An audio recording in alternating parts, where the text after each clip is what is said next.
mind the term African American. I don't want to be called African American. Why is that? I'm not African. My grandmother was a full-blooded Iroquois. As you're aware, in 1912, Dr. Walter Plecker became the first director of the Bureau of Vital Statistics. But he was part of the eugenics movement, which was a movement about creating one race of people, which was white, and everything else was put in a pot, as Tina Marie would say, and stir it up and call colored. But basically, when he was the registrar for the Bureau of Vital Records, he changed the names of Indian people in Southampton County. Exactly. Their race from Indian to Negro or colored. So it was referred to as colored. The most significant thing here is to reveal the much greater amounts of Native American ancestry that are present within the African American population than most people realize, because they might have been misled by the use of terms like mulatto and also people of color. Some of us started here in this land. Everybody wasn't brought over from Africa. It comes as a great shock to discover that Gary Cooper killing off the Indians when you were rooting for Gary Cooper, that the Indians were you. That the Indians were you. Well, black people are Native Americans. You know, we've had, a lot of proof that, some of us started here in this land. Everybody wasn't brought over from Africa. What are they doing here? They're Indians. This is one of my many unsuccessful experiments. You see, with Indians, there's absolutely nothing to be done. There's the same difference between a Negro and an Indian as there is between a dog and a coyote. You can put a dog on a leash, beat him, and he'll always be there to lick your feet. Take away a coyote's liberty, and you've cut off his heir.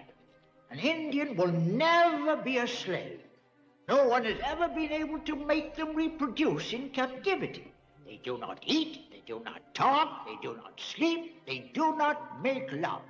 There are several things that are significant about it. Of course, one of them is the way that colonialism tries to develop all kinds of elaborate classification terms for different kinds of people, but that's another subject. The most significant thing here is to reveal the much greater amounts of Native American ancestry that are present within the African American population than most people realize, because they might have been misled by the use of terms like mulatto and also people of color.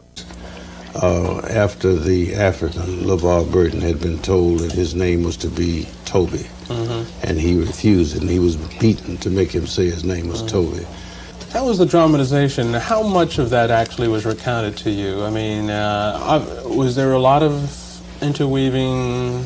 A lot of it, I thought maybe you were going to ask, and maybe you are in another way, is how much of the book is fact and how much is fiction. Well, a whole lot of it's fiction. Well, a whole lot of it's fiction. Well, a whole lot of it's fiction. Now, this is just a tiny bit of information now. But they take it as huge. Right, because it's cracking open the door. There's a place in Africa you could say that I'm from. A tribe? A tribe? I am thrilled. It puts a name, a place, a location, a people. Hank really is concerned that the science isn't really there yet for you to be giving them the name of a tribe. I think for most companies, I would be concerned too. But what about your own company? We have the largest... He didn't exclude you. He included you. But we have the largest set of sequences from Africa. And so with that, we're able to provide some level of probability in terms of frequency. But he would say that even though you have the largest database, it's still small on the scope of things. As I said, I share those concerns. We don't oversell. I mean, we just say, look, we provide a service. If you're interested in exploring a tiny bit of your DNA and trace its ancestry, we can do that. When you say it's a tiny little amount, it's less than 0.1%. Less than 0.1%. Less than 0.1%. And that's pretty teeny. Yeah, but for people who know nothing about any of them, I think it's very important. You do not know a goddamn thing about Africa. I am from Detroit, Motown. So you can want Tootsie your monkey ass back to Africa if you want to. Hello again. Happy Educational Friday. Shout out to everybody in the building. I'm so happy to be here. I love Educational Friday. Everybody who be here know this is my favorite segment, right?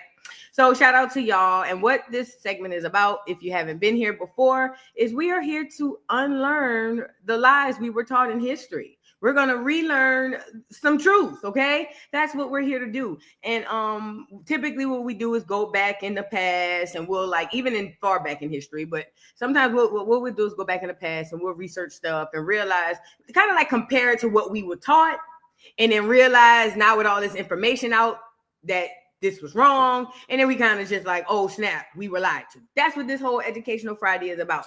I know it sounds bland. Nobody want to pull up to nothing that say Educational Friday. But I did it like that on purpose because I don't want flim flam in here. I want people who really interested. So it ain't about not entertaining. It ain't about having a lot of people in on Educational Friday.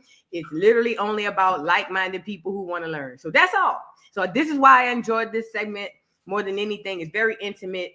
I love the people. We get the chat. We get the, you know what I'm saying? It's low, slow motion than all the other lives. And it's kind of lit. So come on in. Happy Educational Friday. I hope you guys are doing well. Now, today, we talking about y'all girl, Angela Davis. Now, the reason I brought her up, well, I brought her up for a few reasons. But the reason I brought her up for this Educational Friday was because, mind you, I have family members, being a FBA, or indigenous copper color melanated person. I have family who have history in this soil, right? So I have family who were a part of the Black Panther organization back in the 70s. I have family who've told me stories. We talked about those on the channel. And there was a lot of questions, even from my family, about what was going on, right?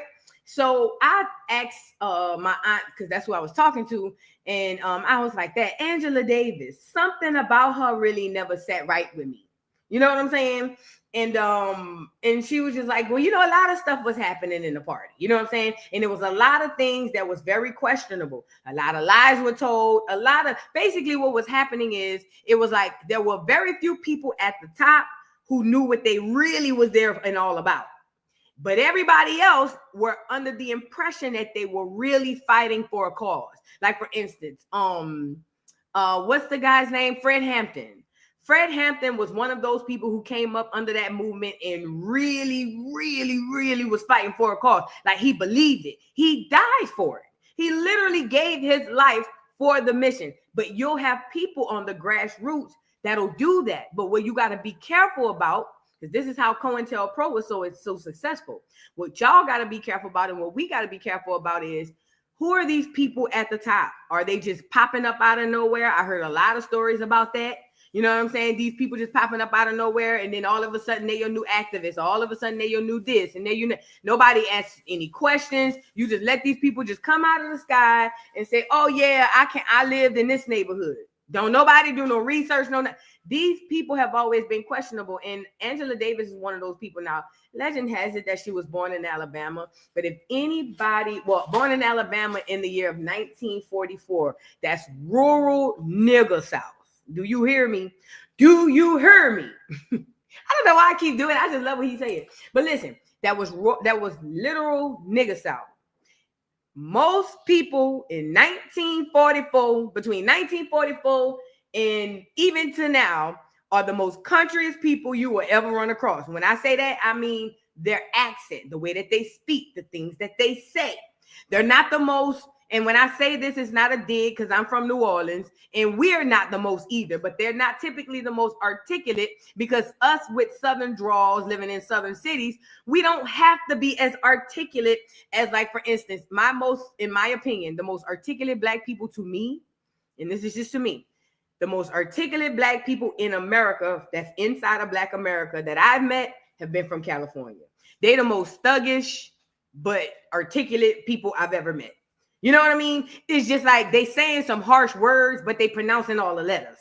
To me, it kind of messed with me. You know what I'm saying? But they're very articulate, but yet and still they are inside of Black America. But in the region in which they are, California, everybody speaks that way. So when you run across somebody from California and he's super articulate yet super hood, and it kind of messes with you, you understand it makes sense because the people in that region speak that way. Now, the problem I have with Miss Angela Davis was she had a bit of an accent, and you can tell she spoke slowly so that she can cover it. Not only that, there was hardly little to any Southern drawl. As a matter of fact, I go out on a limb and say she didn't sound like anybody from Alabama.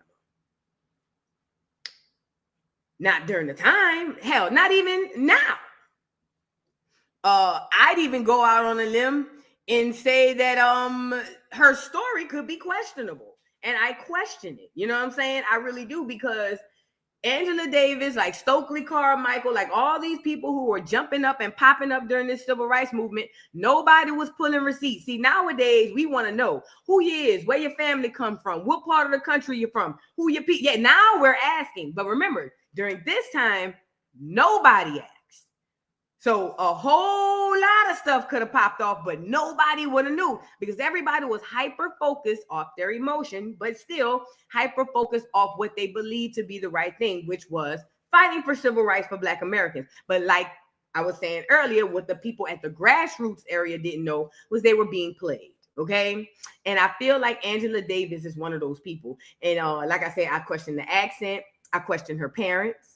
I question her schooling. Another thing that I found that's a kind of religious amongst these quote unquote political leaders with questionable backgrounds, they all go over to Europe to go to college. Now, I didn't do the research because I'm trying to see, was it a huge influx of Black Americans traveling abroad to study? Like, was that a thing? Was that a cultural thing in Black America? And I don't know if it is, but I'm just saying, was that a thing where a lot of Black Americans went abroad to study?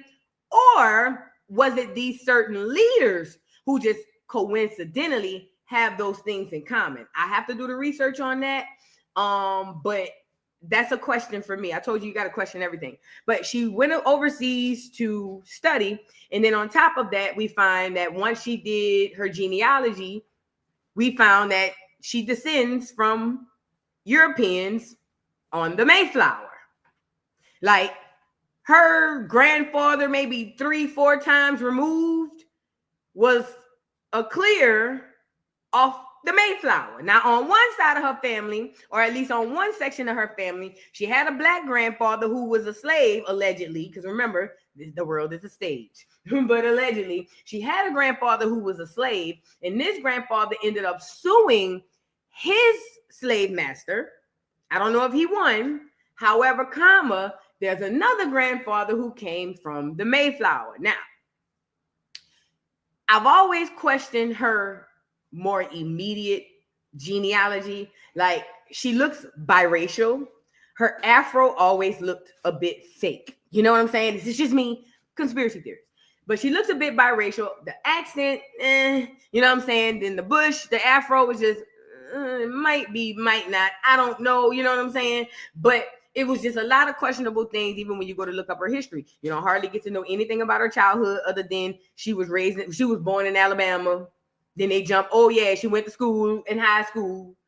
No, I don't even know if they mentioned the high school. She went to college here, college there, college there, college there. Then she came back and she was a political activist. That's all that I've looked it up all over the place, at least on the internet. And that's most of what you saw. There's very little information about her. Not only her, her parents. So her mother, Sally, and I forget what her father's name was. You can't find hardly no information on them. Now, there are some photos of the mother and the one or the twice she spoke out about something. But other than that, there's no documentation, no history of this lady. Yet they're telling us through Google that her mother was an activist. Now, I find that odd because if her mother was such an activist as they say she was, then there should be newspaper clippings of what her mother did, her activism her activism she did prior to Angela Davis being born or even during, what I'm saying? It should be a plethora of things if these are Black Americans actually really, you know, coming out the grassroots and doing what they're doing for genuine purposes. But there's so many questions around Angela Davis, and I wanted to come on here and discuss some of those things with you guys. Now, I don't know, but I feel like she's a fraud. I feel like Angela Davis is a Negro pen sent to America, just like Stokely Carmichael sent to America, just like Martin Luther King sent to America, just like all these leaders we thought was our folks sent to America to cause the political upheaving and also to extract the wealth through the civil rights movement. I believe it. I believe it. And at best, I believe some of the ones we had amongst us were biracial or either half and half. And when I say half and half, it don't necessarily have to mean by race, meaning it could be half African and half African American, or half African American and then half European, but nobody know who the daddy is. Or you know his name, but ain't nobody never seen them, no history on. It's always so many questions, okay? So that's what we on today. Now, y'all get the likes up on the video. Sorry about the little monologue. I just had to put that on here because I that's why I'm here and why we're talking about this. Now, let's go to Wiki. Now, first of all, if you ever want to read a lie, go to Wikipedia, okay? That's a commercial. Yes, if you would ever like to read a lie, Wikipedia should be your first stop. You get it? Because they be lying about everything, girl. Wikipedia get on here and say anything. So please, you ladies and gentlemen, boys and girls, take the things you read on the internet definitely with a grain of salt, but for sure, Wikipedia, take it with a grain of salt, okay? Wikipedia is the most fraudulent freaking site on Google, yet it's the first one pop up whenever you search something, ain't it? Doesn't that show you that they purposely want to misinform you? Because if they know it's not correct information, why would it be the number one site? You get it? Let's get into what Wiki says about her. And I'm not going to read the whole bio because it ain't that deep. But they're saying that she was born 26 January 1944. Now, they call her an American Marxist. Some articles call her an African American. Some call her a Black American. Long story short, like the rest of the people that they put inside of our communities to tear us down from within, meaning implode, right? Just like the rest of these people, they loop them in right on into that one big bland word called Black or African or colored. That's why we have such broad terms, and when they reference us, that way they can always muddy the waters. See, I can't go, even if I was a clear person, I can't go to Asia and blend in and say I'm born here and I'm an Asian. Or I'm born here and I'm a Japanese. For instance, a Japanese can go into a Chinese community and blend in and say, I was born here. But the only way that would work in Asia is if all the Asians in that continent believe that we're all the same people. Black Americans are the only people on the face of this earth that believe that. Don't let nobody else tell you that. They lying. We the only group of people that believe skin color makes us all one person. Nobody else on earth believes that. Only us. That's done by design. Okay. So it's easy to insert if you wanted to do any type of spying, if you wanted to put any type of agents, anything you wanted to insert into this community is super easy because the blinders are on. They think everybody Black is the same. They think all of them are brothers and sisters. They're going to open their arms and say, come on in, brothers and sisters. And we did. We're going to open our arms. Come on in. Let's build this Pan-African community. We was out here. I never celebrated Kwanzaa. I ain't going to lie. I don't know nobody who did. But we was out here with the African thing in the 70s. We was doing the whole Africa thing. We was championing up, having Jesse Jackson call us African Americans. And now we get to 2025. And here we are at the awakening. And we starting to be able to peel back the layers on some of these folks from the past. And we starting to see if it was snakes, girl, not only would it have bit us, girl, we would be gone. Okay? So I'm starting to find a lot of questions about these people's past. And this lady is one of those people, I believe, that was a government agent put in here to mess up our movement. Because in my belief, no, not my belief, what her real agenda was, Angela Davis, was feminism. Her true agenda was feminism. Now, Angela Davis came out as a lesbian. However, she was married to a man for about 3 years. Whenever you go and look up or Google Angela Davis's partner, it won't point you directly to that woman. It points you to that black man who she's in one photo with that they say she was married to for 3 years. This is all we know. I'm telling you what they say about this woman. Her true agenda was feminism, and her true agenda was to muddy the civil rights movement and to keep our heads all confused. Let me tell you why I say that.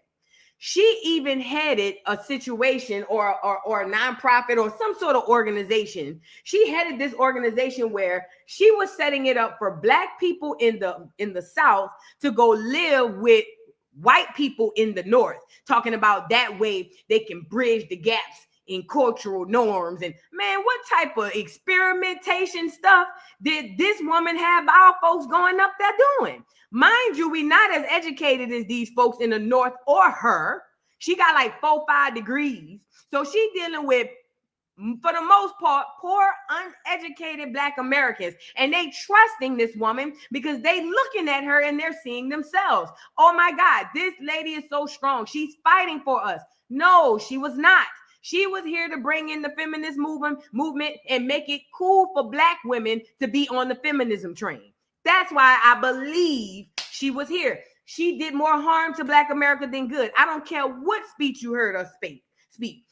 And we're gonna get into the trial too, that she quote unquote beats and then ran off to Europe. We're gonna get into all of that, okay? But again, if you're not comfortable with unlearning the lies, this ain't the segment for you, fat. Come back Monday through Friday. We gonna joke. You know what I'm saying? Sometimes on the weekend I go live, and then I also be putting up some pre-recorded content. I don't want people to get offended because I'm telling you the truth. There's an old saying, and it's 2 words that say truth hurts. It hurts because it's the truth. If it don't hurt, it ain't true. So if I'm saying something that triggers you, anybody in the audience, please do me a favor. First of all, do your own research. Now I'm telling everybody, do your own research. And then secondly, come to your own consensus, but please don't close your mind and your ears, because you just never know what you might hear that could trigger your research and find some other information for you. Okay. So now that that's out of the way, Tina Houston, thank you so much for the super chat. She says, my fave all the way from Chicago. Thank you, boo. You know, I love Chicago, girl. I'm telling you, if I live multiple lives, one of them lives I lived in Chicago. I love Chicago. Oh, I love it. I love the people out there. I mean, they crazy, but niggas, you know what I'm saying? But either way, I love Chicago. Shout out to the Shire. Carol Foster, thank you for the super chat, says, hey, boo, I did my DNA, ancestry, and genealogy research. It can be very hard to do. I was able to trace my second great-grandfather up to the 1840s on his mother's side, who was black. How can I do more without the cost of genealogy? Okay, so this is what you do, Carol. So if you've already gotten to your great-grandfather in the 1840s, first of all, if you haven't already, and I'm going to get up here so you can see, if you haven't already, start going through the census, because basically if you're using the census and you know how to use it correctly, then you'll be able to find his predecessor. And the way you do that is, first of all, if you don't have any information from any elders in your family or any written information or anything that can confirm any names, I don't care if it's a first name only or a last name only, then what you can also do is go to findagrave.com. There are multiple places to go. I'm going to give you all the places. You can go to findagrave.com. On findagrave.com, you can put in a name and it'll literally tell you, because it's all tracked to the ancestry.com. It'll tell you if there's an obituary in there, or if there was one printed at the time, it'll show you the obituary, and you know how black folks is, preceded in death by. You see what I'm saying? So then you can possibly get a name. Take that name. I'm putting this up here because I want to answer you, Black Diamond. But you can take that name and then you can go look on the census and all other things. Also, National Archives. National Archives, I want to say it's .gov. Anybody, everybody. You don't have to be in the military. You don't have to work for the government. nationalarchive.gov. So what happened is the government archived a whole bunch of printed documents. They was like, we getting rid of all this paper. So they got it in this one big system, and it's called National Archives. And you can go in there, you put in your name, social security number. I got my daddy documentation for him so he can do his VA stuff. You can do name, social security number, and it will pull, and it will ask you what kind of records you want to pull. If you want to see there's military records, you can pull that. If you want to see it's video, whatever they got in there. Oh, I'm going too fast. I'm sorry. Nationalarchives.gov. I'm so sorry. Let me slow down because I am going a bit fast. Nationalarchives.gov. You can put in the person's name and they will give you any documentation related to that person. If there any type of military documentation, if there's any type of like businesses, all types of stuff is in there. Nationalarchives.gov. I think, yeah, it's got to be .gov, okay? If you see a .com, don't go on it. It's got to be a .gov, you know what I'm saying? One of them secured, you know, more or less scammer-proof websites, okay? So what did I say? Findagrave.com, nationalarchives.gov, census records, and you can do that on census.gov. The Dawes Rolls, because 1840s, the Dawes Rolls. You can take your grandfather's name and check the Dawes Rolls, DAWES ROWES, I think it is. Don't get me the line. I got to look at it if I'm writing it. But the Dawes Rolls, a lot of Black American freedmen, aka Indians, a lot of them, if they wanted to remain their status or at least document their status as Indian, they would be documented in the Dawes Rolls. And in 1840, if your grandfather was Black and from, where did you say he was from? Don't get me the line. Hold on. Where did you say your grandfather was from? You didn't say, but especially if he was Black in the 1840s, he could possibly be on the Dawes Rolls. And then you could possibly start connecting tribes and all types of other stuff. So Dawes Rolls, census.gov, nationalarchives.gov, Find a Grave. Find a Grave is really good for connecting relatives because a lot of people be in there commenting and all types of stuff. You might find a long lost cousin you didn't know you had. You know what I'm saying? But Find a Grave, and there's some more, but you can start there. You can definitely start there. Thank you, Carol, for the super chat. I hope I helped. I'm sorry if I was going a bit fast, y'all. I'm so sorry.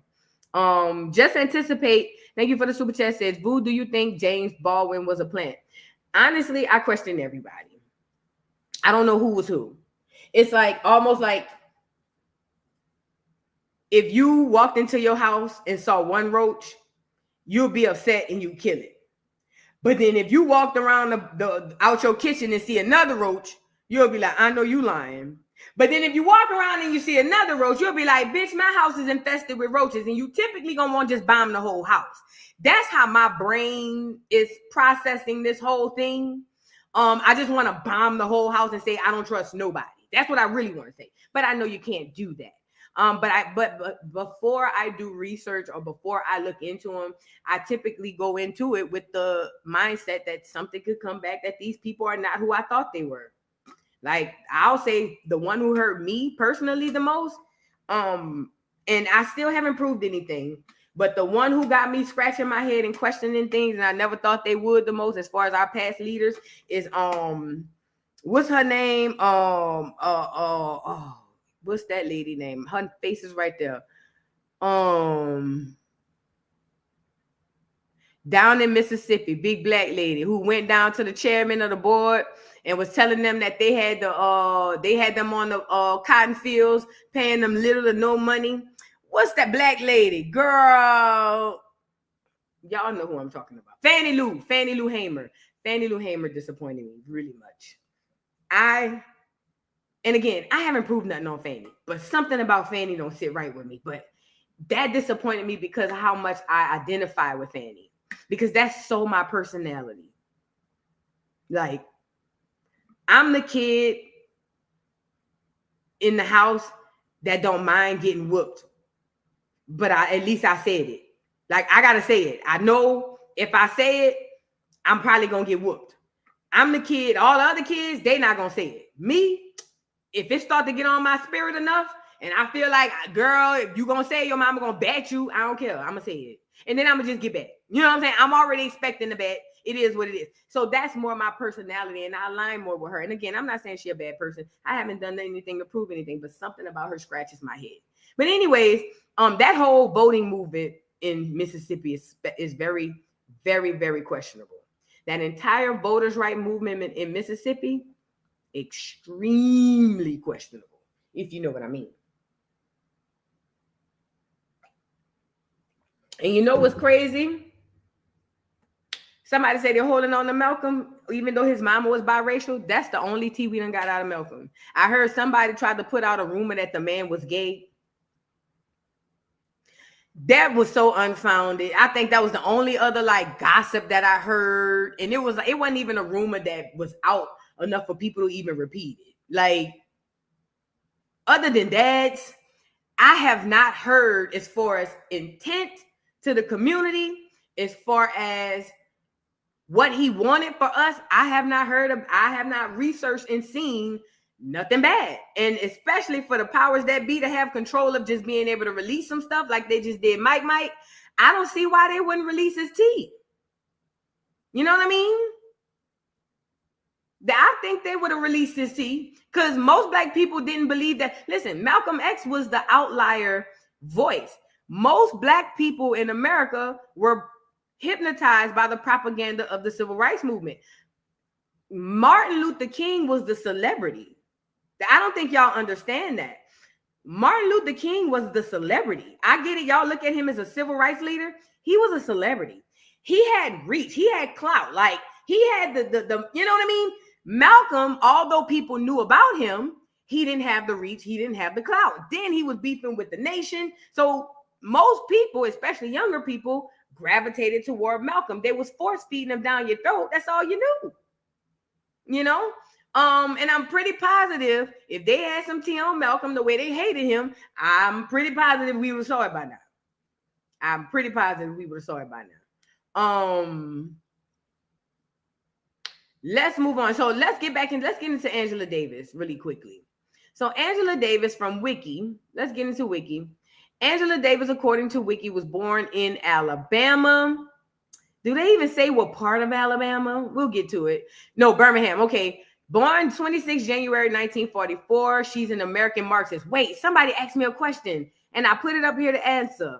Oh, what's a feminist? A feminist, I'm sorry to whoever asked the question. A feminist is a person who believes in women's rights. And that's kind of like the gray area of it, or the easy way to say it. But really it's women who believe that, I believe that they crazy. It's women who think they should be in charge of everything and they can rule the world. And it's a bunch of butch lesbian, clear women for the most part, and curious Negro women. It's a couple butch of them too in there. It's just a bunch of bitches want to lead like men.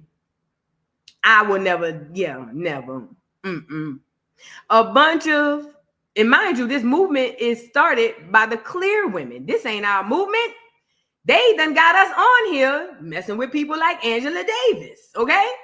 That's why you just heard the other day. You see it today. What's the girl, Ari Lennox, talking about, I'm just so hurt about what happened to Martin. That's all a part of feminism. That's all a part of them creating an environment where women feel so empowered that it literally puts a dent and a crack in the foundation of the culture.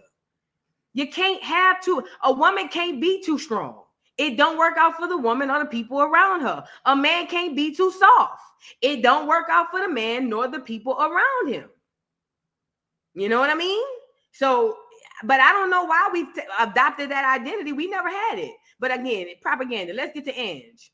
So she's born in Birmingham, Alabama, a Marxist and feminist, political activist, philosopher, academic, and author. She is distinguished. Who cares? Move along. It says Davis was born in Birmingham, Alabama. She studied at Bradis University and the University of Frankfurt. Frankfurt is in Germany, where she became increasingly engaged in far left politics. Since I'm on it, I want to ask. Let me ask Google. Was there a time in history where Black Americans went to college abroad? There was a history of Black Americans attending colleges and universities. Okay, but what's the numbers? I'm gonna have to look into that because I'm just noticing all these leaders done go all overseas to go to college. Anyway, where she became increasingly engaged in far left politics. She also studied in the University of California, San Diego, before moving to East Germany, where she completed some studies for a doctorate at the University of Berlin. After returning to the United States, she joined the CPUSA and became involved in the second wave feminist movement and campaigned against the Vietnam War. Now, let me just say this. Look at how Wiki reads. Wiki jumped from she was born in 1944 straight into all her accomplishments. And even when you go into detail further about, and this is kind of like the abstract, but even when you go into detail, they tell you that, yeah, she was born here and they jumped right into college. You don't hardly hear no childhood, nothing. In 1969, she was hired as an assistant professor at the philosophy of at the University of California, or UCLA. That's what that means? University of California? Oh, no, I knew that. Philosophy, professor of philosophy. All right.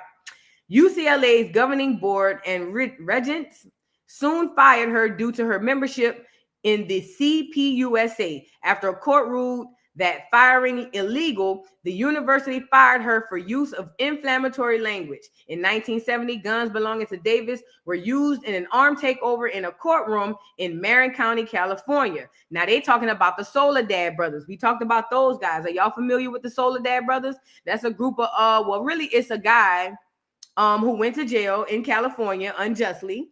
And his brother, his little brother, I think he was like, what, 16, y'all, decided that he was going to go break his brother out of jail.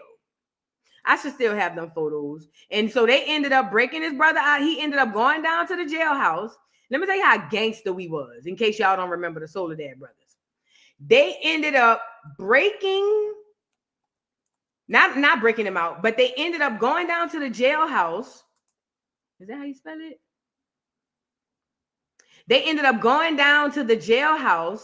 And when they get down to the jailhouse, girl, the young brother had the police, the sheriff hostage, the judge hostage. He killed them too. The little brother, the 16, 17-year-old. It was a lot. Y'all, we're going to get into it. You'll see him because I got a video for it. You'll see it. But she was involved with one of them. Now, it was speculated that she was dating the one that was imprisoned, but she claimed they weren't. But when he wrote to her, you can tell that he really was in love with her. Like he was super smitten by her. It says, in 1970, guns belonging to Davis were used in an armed takeover of a courtroom in Marin County, California, in which 4 people were killed, prosecuted for three capital felonies, including conspiracy to murder. She was held in jail for over a year before being acquitted of all charges in 1972. Now, let me show you how the hijack is. Now, these are actual Black brothers fighting for justice. Mind you, it's a political environment in the 70s. Black people are trying to find their voice and they being loud about it. A lot of political injustices are happening. So the Soledad brothers, that situation was real. But remember, if you're in charge and you have an agent, why wouldn't you attach her to them? Because the movement is real, which means the people are going to really be like moved by what happened. Like they're going to really be enraged that y'all not only got my Black people locked up, but unjustly, but now y'all treating them unfairly. Like they know that we going to bite the bullet. We going to bite. So if she were a plant, she would be perfect to be connected to those men. She would be perfect to go and meet them, like just like the spies do typically. Go meet them, act like it's cool, start getting around them, get them to trust her. You get it? So now when she go through her thing, we're so amped up emotionally about the Soledad brothers that we immediately associate her with them. And we trust her the way that we trust them. Whole time, the gig is on us. Because the world is a stage. It's all a lie. Okay. It goes on to say, during the 1980s, Davis was twice the community. I don't care. She was twice the Communist Party candidate for vice president in the United States. Just like the other lady. What's the other lady? The dark-skinned lady? Now, as far as her early life, look what it says. Angela Davis was born in 26 January 1944 in Birmingham, Alabama. She was christened at her father's Episcopal church. Okay, what is the name of the church? Her family lived in the Dynamite Hill neighborhood, which was marked in the 1950s by bombings of houses in an attempt to intimidate and drive out middle-class people who had moved there. Davis occasionally spent time on her uncle's farm and with friends in New York City. Her siblings include two brothers, Ben and Reginald, and a sister, Fania. It says Ben played defensive back for the Cleveland Browns and Detroit Lions in the late 1960s and the early 1970s. Davis attended Carrie A. Tuggle School, a segregated black elementary school, and later Parker Annex, a middle school branch of Parker High School in Birmingham. During this time, Davis's mother, Sally Bell Davis, was a national officer and leading organizer of the Southern Negro Youth Conference. Remember, I told you everything come through the kids. So now this woman is leading the what? Southern Negro Youth Conference, an organization influenced by the Communist Party aimed at building alliances among African Americans in the South. Davis grew up surrounded by communist organizers and thinkers who significantly influenced her intellectual development. Among them was the Southern Negro Youth Congress official Louis E. Burnham, whose daughter, Margaret Burnham, was Davis' friend from childhood, as well as her co-counsel during Davis's 1971 for murder and kidnapping. Davis was involved in her church group or her church youth group as a child and attended Sunday school regularly. She attributes much of her political involvement to her involvement with the Girl Scouts of the United States of America. She also participated in the Girl Scouts 1959 National Roundup in Colorado. As a Girl Scout, she marched and picketed to protest racial segregation in Birmingham. By her junior year of high school, Davis had been accepted by an American Friends Service Committee, a Quaker program that placed Black students from the South in integrated schools in the North. She chose Elizabeth Irwin High School in Greenwich Village. There she was recruited by a communist youth group, Advance. Now, if you believe that all of this coincidentally just happened, she just happened to be a little Black girl in the South. She just happened to be going in the she's a Girl Scout. She just all these things coincident. If you think that, again, I get what the story is saying, but that's not what I'm looking at. That's not what I'm hearing. That's not what I'm seeing. Okay. Let's move on. So we don't need to know about her universities. I think it was one other thing I wanted to share with y'all off of Wiki. She got fired from the university because she made the Clears mad. Let me see. They might have a picture of the Soledad brothers. Let me see. I got a video. Let's get to this video. So when it comes to Angela Davis, she's still alive. Mind you, after she won her case, she fled to Europe. I can't remember which part, but she fled to Europe for years and years and years and years. Now, another person, like somebody asked me earlier, was what's the guy name who said the Indians were you? A lot of those people fled to Europe. Not even, well, no, he did because he said he was suffering under, LGBTQ rights and all that stuff. But she fled to Europe for years and years and years, but she would always be able to come back and speak. Now, the rumor was that she fled to Europe because she was afraid that she would get caught again by the government. Because remember, the FBI put a APB out on her and put a warrant out on her when they tied her with the Soledad brothers. Like, she was like really federal. James Baldwin, that's what I was talking about. She was super federal. She was extremely federal. You know what I'm saying? So typically when you run away from the American feds, you don't come back to visit and do lectures. You know what I mean? I don't know. I'm just saying typically it don't normally go like that. Typically when you run away from the American feds, not only do you don't come back, you don't go on TV and do lectures and do debates, and it's not like the feds not looking for you. Okay. Now this one little tab I want to show you. It says, upon returning to the United States, she became involved in the civil rights movement. Now, right after she went to college abroad, she come right back into the civil rights movement. She believed racism and capitalism were dangerous to American justice. Angela was drawn to the work of the Student Nonviolent Coordinating Committee and the Black Panther Party. That's SNCC and Black Panther.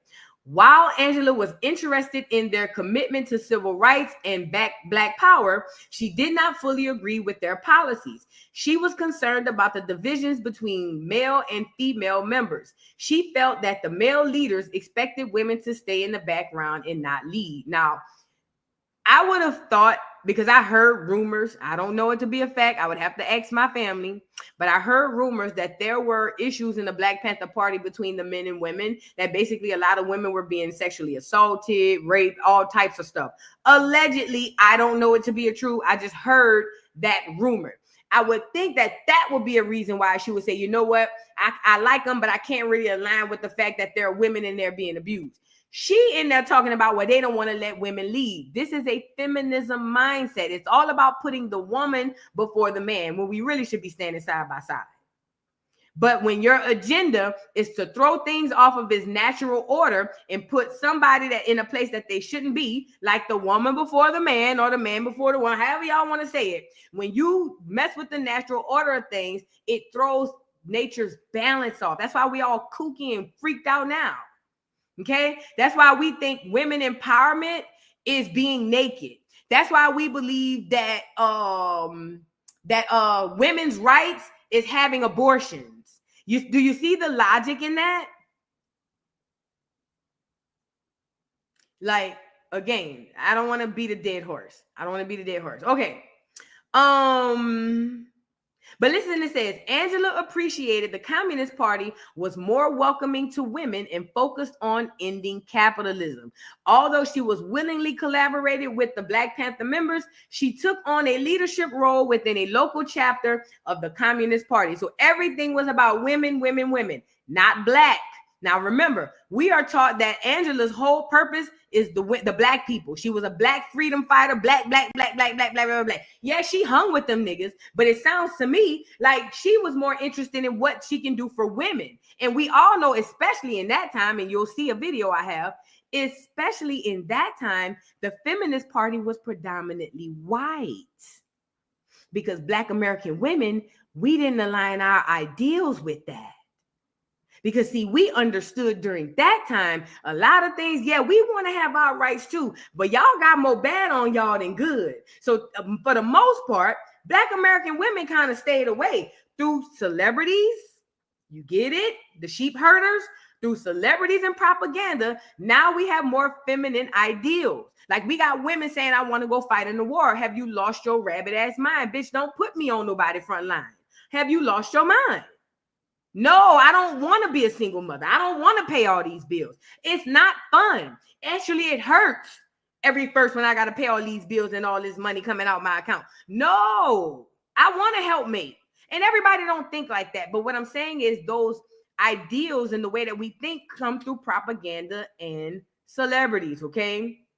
Let me see. All right, let me show you the video that I got. So I got this video, and it's basically, let me see. Yeah, I'm gonna show you this one.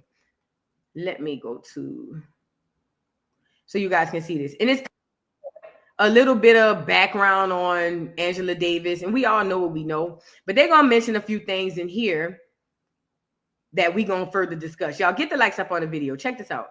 1970. A deadly shooting incident unfolded at the Marin County Courthouse in Northern California. Law enforcement officers traced guns from the crime scene to their legal owner, an influential activist, author, and academic named Angela Yvonne Davis. They issued a warrant for her arrest.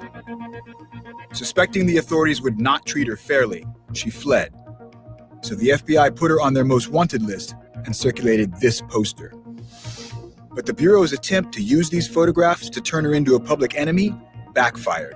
Instead, the figure of Angela Davis became a powerful symbol of a popular liberation struggle. What gave this image its power? How did its meaning change over time? What does Professor Davis think?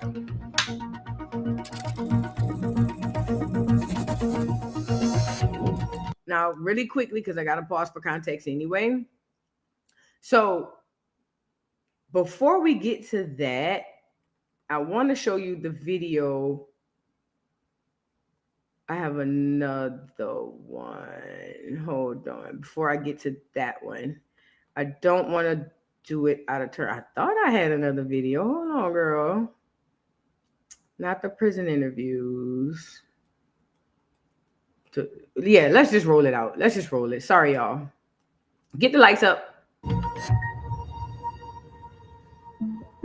In the mid-1960s, many young people grew frustrated by the pace of change in America. Confronted with... Guess who he said? Young people. I told you it was kids. I'm going to rewind it. In the many young people, those were the people that were able to manipulate. You can't teach an old dog new tricks. Remember that? In the mid-1960s, many young people grew frustrated by the pace of change in America. Confronted with deep-seated racism, entrenched poverty, and the escalation of the Vietnam War, some believe that social... Really quickly again, I'm sorry. If y'all pay attention to each and every one of these photos, 90% of these people are children. Just pay attention to the people in the pictures.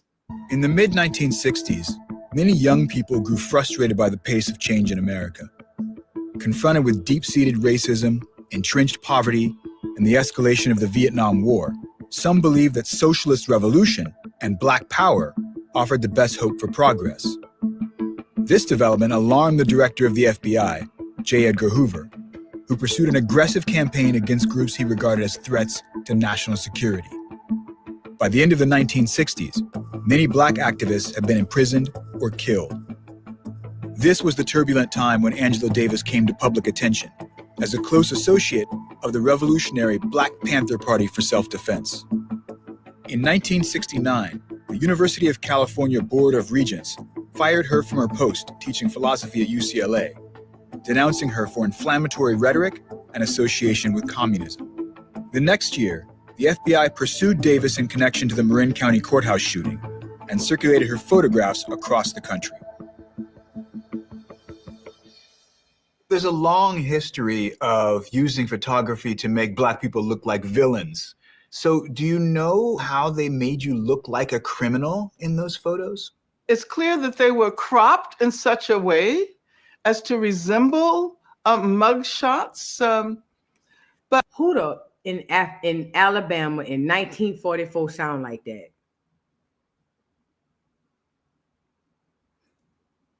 I'm dead ass serious. Who Black in the South? Who white in the South? Born in 1943. Show me a white person born in Alabama in 1944 from Birmingham, Alabama, that sound like this woman. Show me that white man. A white woman. I don't care if they white, Black. Show me an Asian who was in Birmingham in 1944, if there is. Show me anybody in especially somebody Black, who sound like this lady. I'm not tripping. My own sensibility in recognizing mugshots comes from growing up in the segregated circumstances of Birmingham, Alabama, and remembering photographs of... See them babies? You see them babies getting hit by that water hose? Look at them babies getting hit by them water holes. Those are babies. Look. Growing up in the segregated circumstances of Birmingham, Alabama, and remembering photographs of Black people in the newspaper that were almost... Y'all saw those babies. Always, inevitably, mugshots. This is an original wanted poster of Angela Davis from 1970, tens of thousands of which were distributed across the United States. Wanted by the FBI, Angela Yvonne Davis. It's funny how all this information is reducing her to a type, right? Build, slender. Race, Negro. Signed by no other than J. Edgar Hoover. But this is what's important, right? That she's a criminal, a kidnapper, and a murderer in the possession of guns, possibly, and armed and dangerous. It's not like these are her actual mugshots, right? But is really playing up the representation of Black power figures and using that to drum up fear in the American people, but also link immediately this activism with crime. In the best known... What she just said? Do you hear what she just said? Now, mind you, these photos might even be fake because they had AI back then. We just didn't know it. They might be fake. But anyway, What she said was they used this. Here's your propaganda. Her being arrested, right? Her activism, because she's an activist. Now you can connect her to the crime that's going on, and people gonna really go crazy. Her movement when she got arrested went bananas. I'm gonna show you. Photo. Davis looks directly into the camera with a sense of fierce determination. But the most prominent feature of the image is her hair. You know, a lot of people associate the afro, the natural hairstyle, with you, but there are many, many women and men who wore their hair natural at the time. In fact, my own mother wore her hair natural during those years. I always find it so ironic that the afro is associated with me because I was emulating other Black women who were wearing their hair natural. I read those photographs as an attempt to depict a kind of generic Black woman. Angela Davis' fro was about as real as Steve Harvey's lining.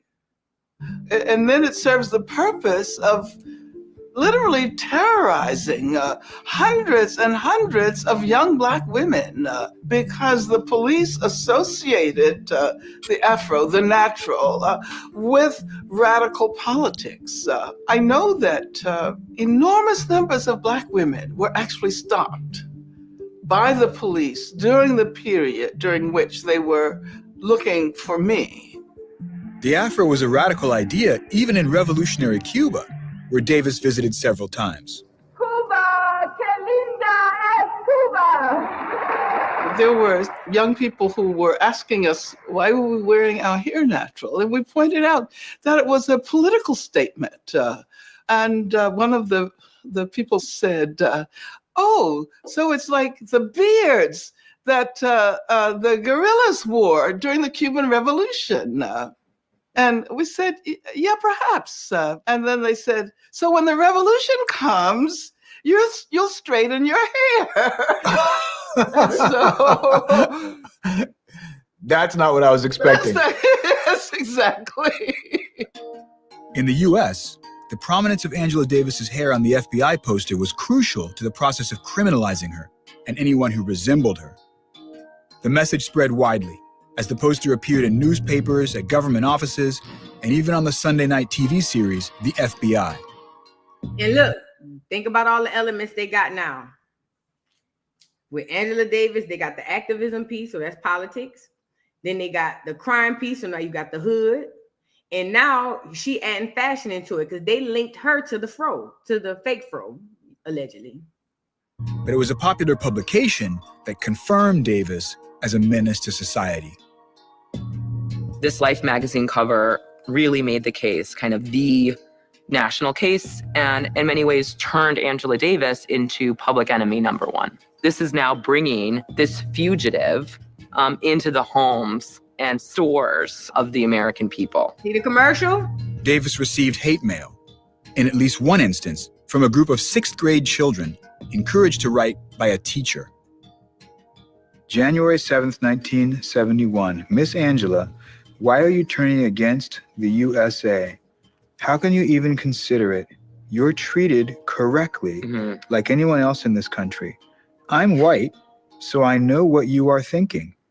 We only have these letters, right? These traces in this box, but we can imagine the lesson that the teacher taught them that really, really hammered it home was that Angela Davis is anti-American. Angela Davis is a threat to America. Angela Davis is a terrorist. And doesn't belong here. Exactly. Angela Davis eluded the FBI for 2 months before they finally tracked her down to a hotel in New York and made an arrest in October 1970. By this time, her image had begun to take on a new significance, not as a criminal, but as a hero. When she is the target of this FBI manhunt, you have all of these different communities within the Black community. Can I say this too? Because I got to stop it, y'all. Sorry. But can I also say this as well? So she's on front pages of magazines. She's on all the news channels. Every time they transport her from one place to the next, We got real issues going on with the Soledad brothers, but we don't know much about her. But since she associated with them, Black people at the time was kind of like, okay, if she with them, we rocking with her too. Okay. But the thing is if she was on another type of mission, or if she was really not sincere in what she was doing, by the time they start this whole movement and she become this whole hero, everybody's too emotionally invested to even stop to think and be like, oh snap, this might be a setup, or oh snap, maybe this person is not who we think she is. Maybe we need to look into. Nobody's doing that because they're too hyper focused on the fact that now they have a new, and especially during those times, a Black American woman hero.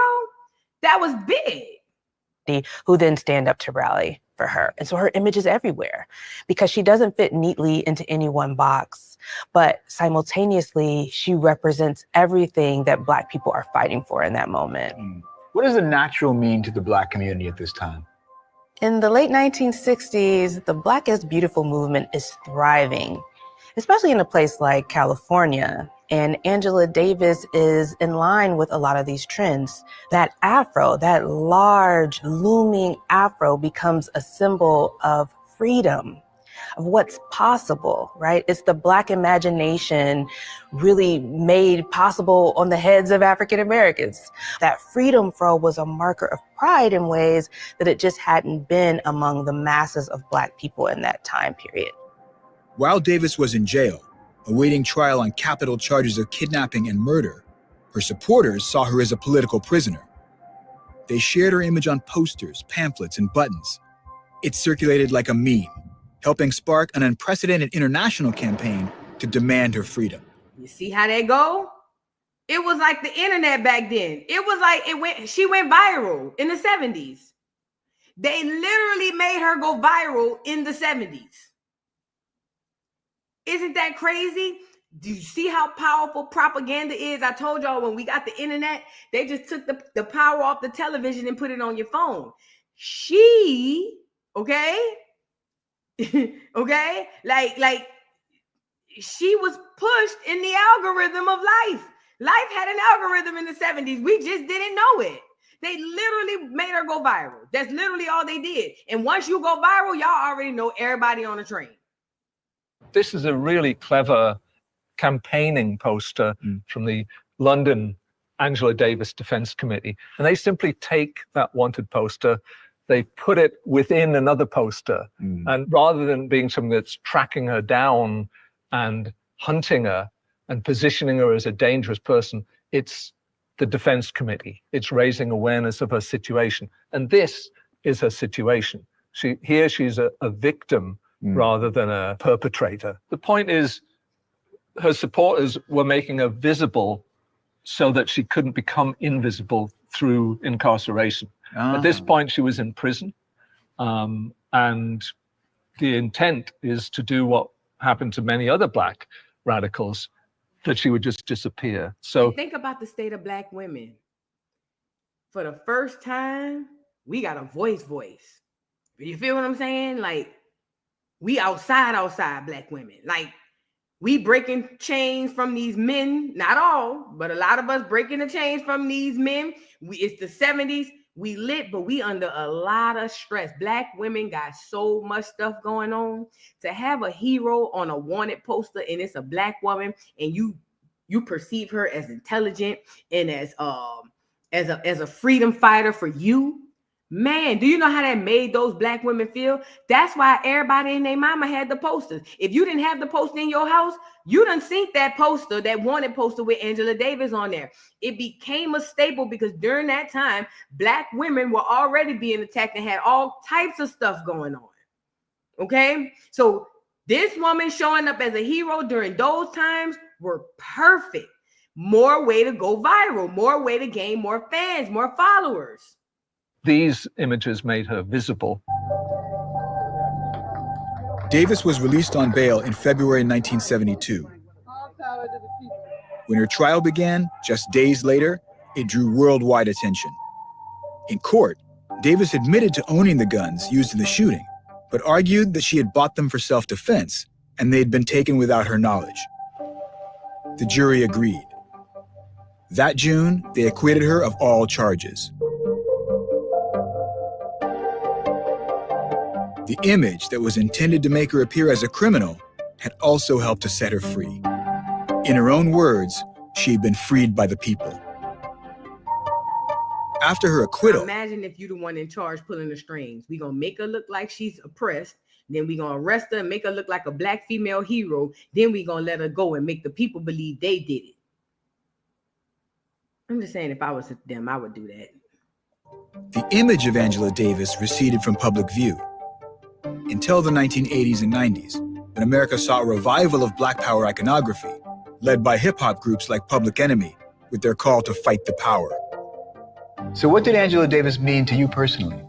By the time I was coming of age in the 1990s, Angela Davis was the afro for a lot of us, right? We knew. Did I say Ice Cube literally came out and said that NWA was working with COINTELPRO and the CIA? Something generally about Black Panthers and 1970s protests, but what loomed large really was her afro. It was iconic. This iteration of Angela Davis's image appeared in music videos and became a touchstone when the afro returned as a symbol of Black political style. So even though some of them then saw Angela Davis and she appeared in videos as like this iconic woman wearing an afro, I think that they were really trying to channel that spirit of freedom. Freedom by any means necessary. And that's what Angela Davis came to mean for my generation. It's a girl, you wasn't even around when that lady was doing all that. Shut up, girl. You wasn't even here. You wasn't even thought of. Your mom was still pissing yellow or shitting yellow. Shut up. Talking about that's what it meant for my generation. Girl, y'all ain't even know Angela Davis. Shut up. Girl, see how people be putting 20 on 10? Girl, all that my generation. Girl, we the same age. We ain't know nothing about that lady like that. We seen her. But we ain't know all of that. Stop with all that. Oh, that's what it meant for the girl. Stop lying. I was there. See how they just do the most. You don't have to put the 20 on 10. Just leave the 10. You don't have to put the 20 on top. Just leave the 10 and we gonna eat the 10. God damn. This is the best thing of our generation. Woo! Well, where was I? I must have fell asleep that day. I must have missed that day. I must have got sick. Because I was there. I'm just saying. Anyways, let's get into a little bit of why this heifer was locked up. So I'm going to talk to you guys about the Soledad brothers. And I did a whole live on this, and I'm not going to get into all of that because I did a whole video on the Soledad brothers, right? This is George Jackson. George Jackson and his little brother, his itty bitty little brother, I think he was 16 or 17. They arrested George Jackson unfairly. I believe that George Jackson is somebody that they feared. I believe that he could have been like another, like chosen one or something. Because I noticed back in those days, they'll imprison you or unalive you like that. You know what I'm saying? But anyway, so he ends up getting arrested and now he's a political prisoner. And he's in jail, and the Black people all over America, especially in California, is riding for George Jackson because they're like, nah, man, nah, you did my nigga dirty, free my nigga. That's what we were saying, right? This is the 70s. King was dead, Malcolm X was dead, nigga Fred Hampton was dead, nigga everybody outside. We just wilding. Right now, it's going crazy. Now this is where your Al Sharptons and all these folks start to rear their heads again because they need them to calm us down. But anyway, so he gets arrested. He goes to prison. Now he does like, I want to say 7 years in prison without even getting a sentence. They made him sit for 7 years and he didn't even get a sentence. That's how the prison system was. But long story short, allegedly he was dating Angela Davis. Now, if I'm telling you how I go, she's going to say that they never dated. When they ask him, he's going to smile like he's so smitten.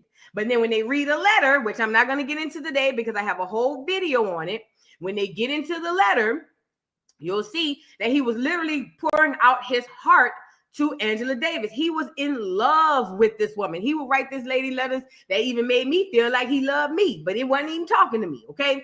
But anyway, George Jackson's little 16-year-old brother decided that one day he had enough, and he and a couple of his friends grabbed the gats and went on down to the jailhouse and to the courthouse, held hostage the sheriff, held hostage the deputy, some people in the courthouse, and they ended up killing like 4 or 5 people. They killed the judge. I think they killed the deputy sheriff.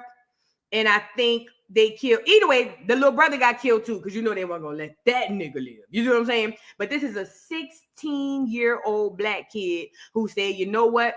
The government doing my brother wrong. He been sitting in prison for 7 years, and they won't even sentence him. They won't even give him his time. So basically, they were gonna make him spend the rest of his life in prison and not do nothing, and not really get no time. But anyway, it was alleged, because she was in close contact with George, talking about Angela Davis, it was alleged that she gave them the weapons and that she had something to do with them basically going in and doing the whole shootout.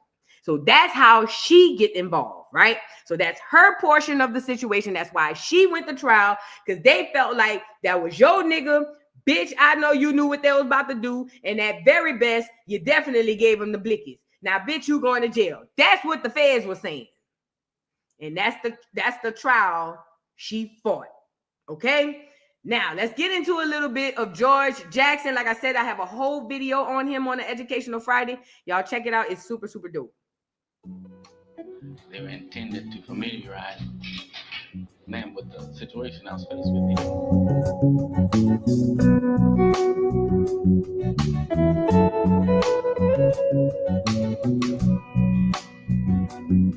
Yeah.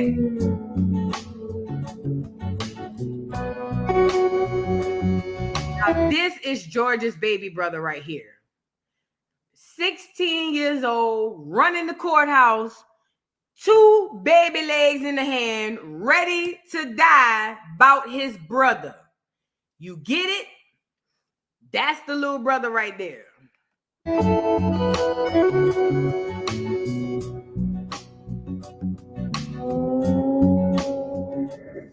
But over the last few years, there has come into being another kind of political prisoner. And I'm talking about all of the sisters and brothers who are victims of the system, who are easy targets of the police, who get railroaded through the courts into prison, often for no reason at all, who are there only because they're Black. And I think this hairdryer is the perfect first step for creating a smooth. If you don't get off of here, girl, we ain't worried about that right now. A brother during the Attica Rebellion sort of expressed this whole thing when he was asked by a reporter what he was charged with. And he said he was charged with being Black. That's why he was there. And coupled with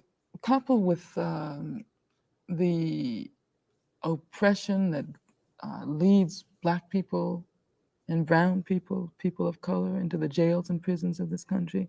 Pause. This right here, what you just witnessed, was the hijack. Now, this whole situation that they talking to her about is about George Jackson and the Black man's struggle in the political system and also the prison system. Instead of her keeping the focus on what this is about, just George, or even if she said Black men, she can't finish the sentence until she go back and add what? People of color. These are ways they slowly but surely tiptoed their way into your movement, hijacked it, and allowed you to think you benefit from it whole time.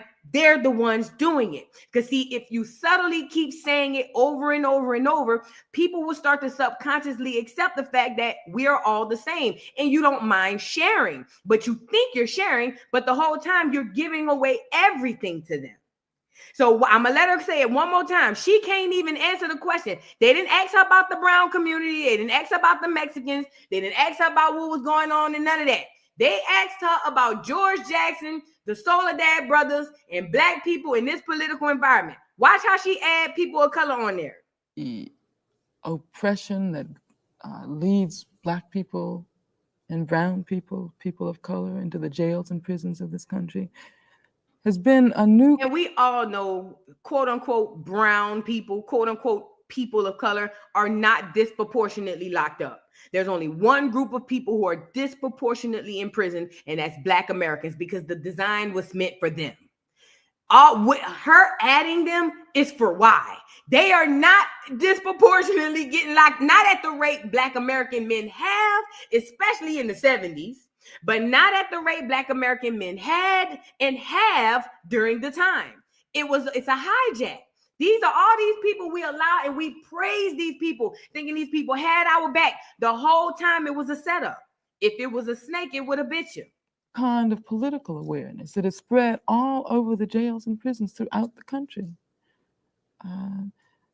George Jackson, Fleeta Drumgo, and John Clouchet, and Rochelle McGee. I could go on and on and on to name the sisters and brothers who have achieved a political awareness and a political commitment behind the walls. But you see, once they do this, then they are subjected to all of the terror that the prison system has to offer. And so every single name she named was a Black American person, not one brown or person of color, yet and still you loop them into our struggle. She's a fucking out. End up spending years. 100 state troopers stood by outside the prison. This is the prison the night, the day. So once, okay, to kind of give y'all more context, once George found out about his brother having a shootout and getting killed, you're gonna see this here. The mama gonna speak out. George gonna have something to say, and I can't get into all of that for the sake of time today, but we are gonna get into a little bit of it. I have a whole video on it, okay? But what I'm saying is, you're going to see a little bit into what was going on with the Soledad brothers, which is George Jackson and some other guys in prison. They were like Black Panther-esque, you know what I mean? They were kind of like, I guess, I don't know, in between Black Panther, 5% of, I don't know what, it was kind of like a mixture of that, okay? And they were the Soledad brothers, and they were like freedom fighters for Black people. They never tell you about these dudes, but they turned California upside down. You know what else I learned during this, learning about this? The fashions in jail, the belts. Y'all remember back in the day, they used to make the belts, the shoes, and all that stuff, the leather stuff. The government took that Black people was making and was making money off of it. But that's a whole nother story. Let's get into the little prison part.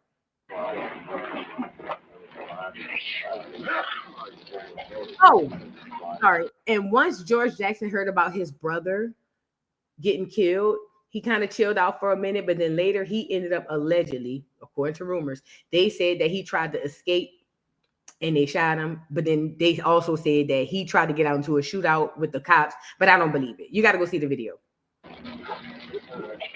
National Guard. When negotiations broke down, the troops went in.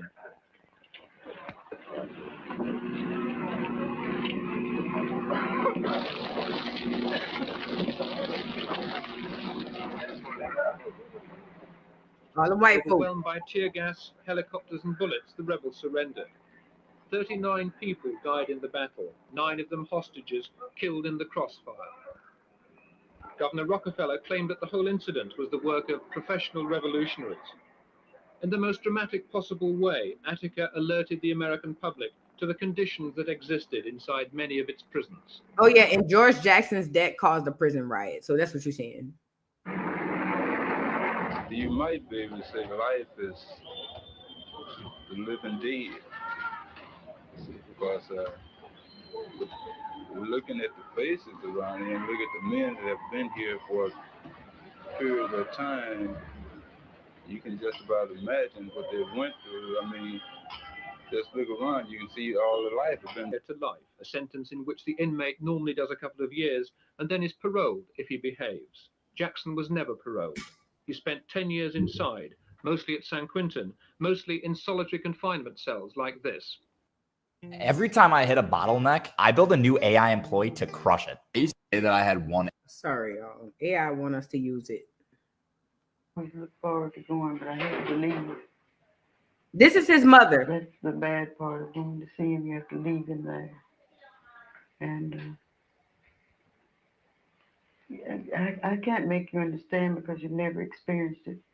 But when we would go and visit him and they would take him back, and I'd have to look at his back, walk away from us when I knew that he wanted to go home. We were so very bad.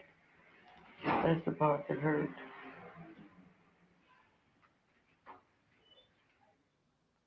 For 10 years, Jackson read and wrote constantly. Prison was his school. His letters were collected and published in a book. For him, the oppression and humiliation, the frustration and the violence of the prison system were but a reflection of what it was like to be a black man outside in American society. Prison made George Jackson a revolutionary. Violence he saw as the only instrument of change. Overnight, his letters made him an idol of the left and a respected literary figure. Now, also, can I add this? You heard what they said. His letters, now mind you, he just wrote a book and he put some letters in the book and made it a book. Now, the left is a new concept for Black America because in the South, especially in Mississippi, first of all, they weren't even voting. But in the South, Black Americans are Republicans. If they are trying to sell you the Democrat, then what do they need to do? They need to help you to identify with the party. How do we help them identify with the party? Attach ourselves to their movements. Oh, snap. The Soledad brothers got this whole thing going on. Hey, left, Democrat Party, y'all come over here and let's jump on the Soledad brothers train. So now we're going to make a statement and say, OMG, this is horrible. I can't believe this happened. And then the Black people was like, oh, snap, that was a white person saying that? And it was like, yeah, it's us.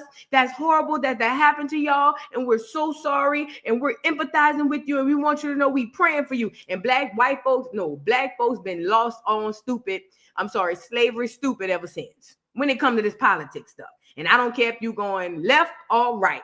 Black Americans been stuck on stupid Jim Crow slow ever since that. So if you hear them adding this, left wing that, they're trying to get more Black people on the left wing side. They told you that the party switched, but the behavior says otherwise. Okay? They said the party switched, but the actions that were taking place during the time says otherwise, okay?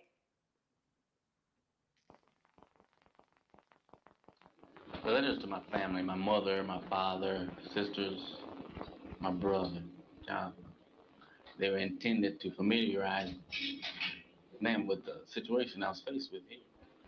Of course, here in prison, we see the repression, the exploitation, the victimization of lower class. In a gun tower. A few days later, a white guard was murdered in retaliation. 3 Black prisoners were charged with the killing. The prison was Soledad, and the accused became known as the Soledad brothers. George Jackson was regarded as being the ringleader.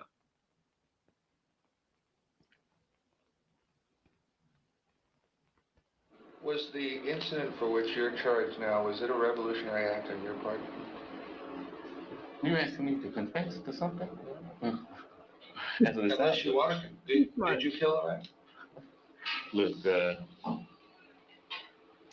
one of the most important elements of guerrilla warfare is to maintain secrecy. I've killed no. Hear what he said? One of the most important elements to guerrilla warfare. That is the warfare we practiced when them folks came off the boat. We was kicking their ass using guerrilla warfare. We hadn't used it probably since the 70s. I'll give it maybe the 90s. We don't even know. We're not even tapped into that type of spirit no more. We are already equipped with everything we need. We got to do another live at Educational Friday specifically on guerrilla warfare. If you understood the concept of guerrilla warfare, you would understand why it's so successful. As a matter of fact, guerrilla warfare was so successful, the United States military models its military after it. Look it up. Nobody until it's been proven, and they'll never be able to prove anything like that. Legal proceedings seemed to drag on endlessly, getting nowhere.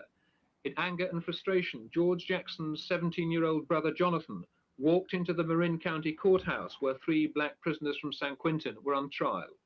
He threw them some guns and with their help took the judge. I ain't gonna lie, now that I'm looking back, this shit do look staged a little bit. I might be reaching. It look a little staged. Who was the photographer? Nigga, it's a stick-up. So you mean to tell me y'all opened the doors to let the photographer in to make sure y'all get a good shot? I'm just asking. I'm just saying. Maybe somebody who was already caught in there, who was already under hostage. Maybe they just happened to have their camera and said, "Hey, can I get a few shots?" And the dudes was like, "All right, bet." So maybe it was a photographer already in there fighting the court case. Let's go with that. A photographer was already in there for his traffic ticket. He didn't know about none of this. By the time them niggas ran in, they said hands up. The photographer was like, oh shit. And then he was just like, hey bro, I ain't gonna say nothing, but do you mind if I take some pictures? And them niggas was like, all right, bet. That's what happened. That's gotta be what happened. That's gotta be what happened. From San Quentin were on trial. He threw them some guns and with their help took the judge, a district attorney, and some of the jury hostage in an attempt to ransom his brother. Hi, I'm Nicole Hockley from San Diego. Sorry about that, y'all. Get the likes up on the video. Thank you. In the shootout with the police that followed. And if that nigga ain't on that girl, do you hear me? Do you hear me? If this nigga right here ain't on that midnight train to Georgia, bitch, I don't know what is. The nigga eyes, they ain't real. I'm telling you now, that boy there done tooted before he come down there. Him, he done tooted. He said, oh, we about to do it. Bet. Hold on. Let me get my head bag first. Let me get my head bag. Then we can roll. But hold on. I don't know what this brother's jug of choice was, but whatever it was, he was high as Cooter Brown that day. He didn't care about nothing. He was so high, he was numb.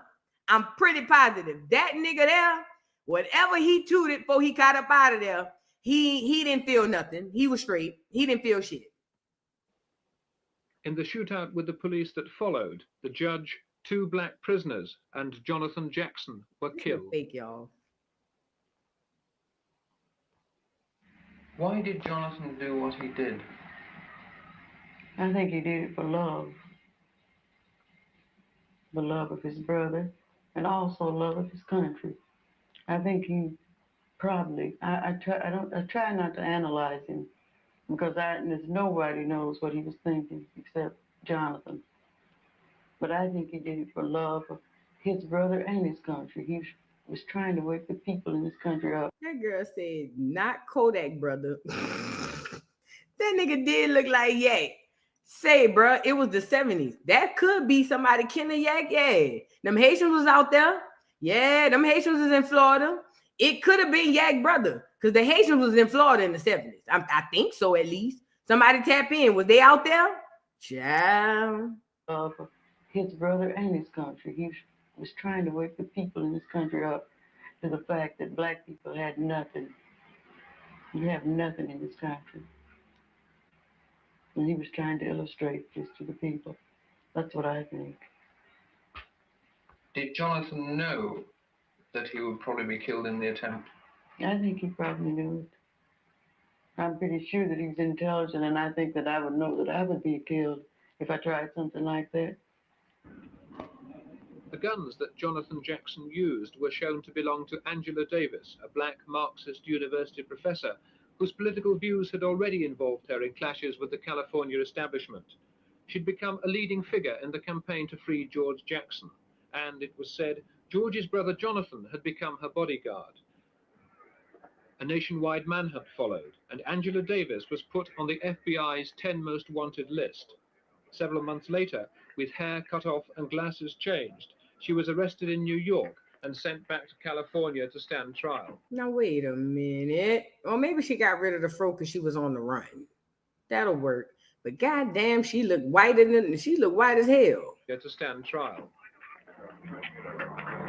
You know she's gonna bring the fro back to the trial. I think. Trial proceedings started at the Marin County Courthouse where the shooting had taken place. Yeah, baby. Angela Davis was very close to George Jackson. They were more than just revolutionary comrades. Some of the most intimate letters in Jackson's book had been addressed to her.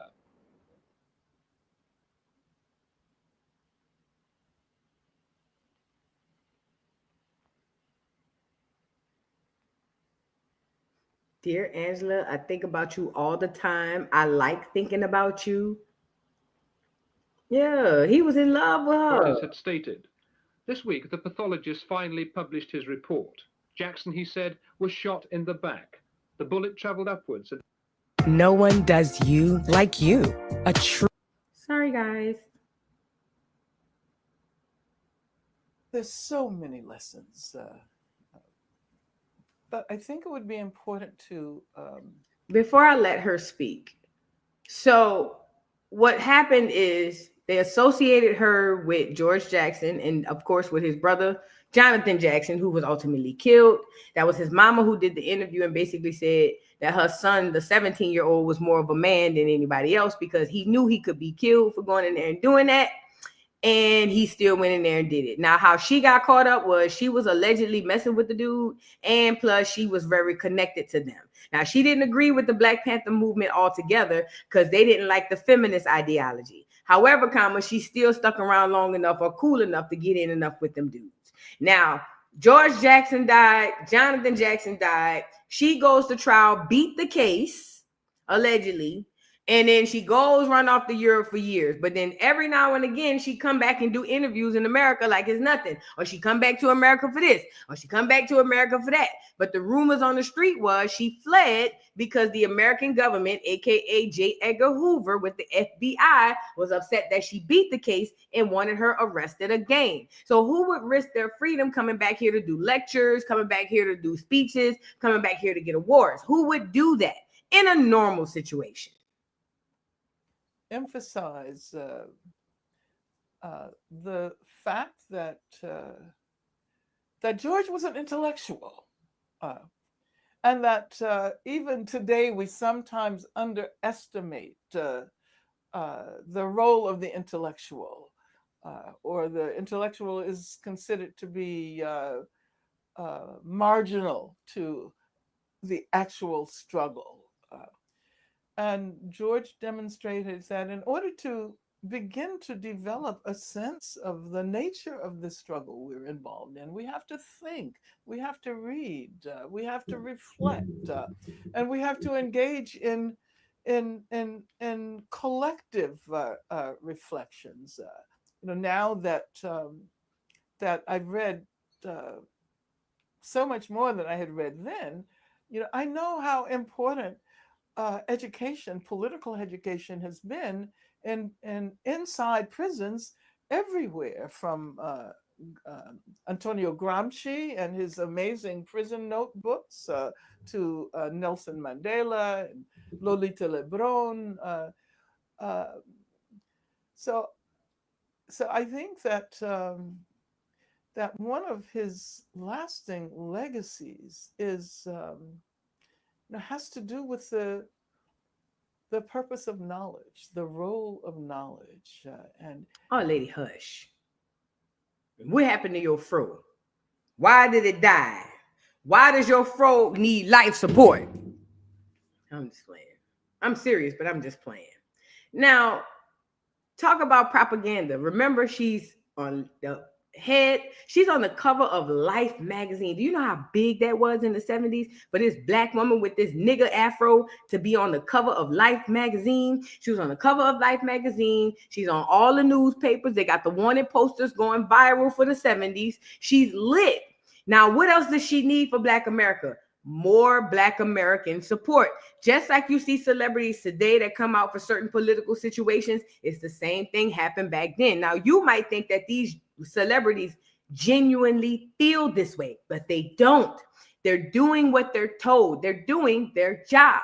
So certain celebrities speaking up for certain rights and issues, you might think, oh, they really believe in what I believe in and we really coincide with beliefs. That's the furthest thing from the truth, okay? So back then, one of the biggest celebrities, which there were many, but one of the biggest celebrities in the 60s, in the 60s and 70s was who, ladies and gentlemen, boys and girls? Aretha Franklin. R-E-S-B-C-T. Find out what it means to me. You know, one of the main reasons why we like the word black the way we like it is because James Brown told us to say it loud. I'm black and I'm proud. Let's get into this video with Ange, though. So now, Aretha Franklin puts out this PSA that she loves Angela Davis so much while she's locked away, and she can't believe that these things has happened to Angela Davis. And here come Riri with her church ankles talking about she will give her last to bail my girl Ange up out of jail. Let's get into it. This is Democracy Now!, democracynow.org, The War and Peace Report. I'm Amy Goodman. Today, we spend the hour with the legendary activist and scholar Angela Davis, professor emerita at the University of California, Santa Cruz. For more than 4 decades, Davis has been one of the most influential activists and intellectuals in the United States.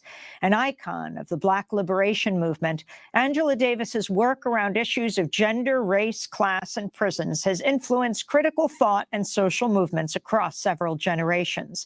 She's a leading advocate for prison abolition, a position informed by her own experience as a prisoner and a fugitive on the FBI's top 10 wanted list more than 40 years ago.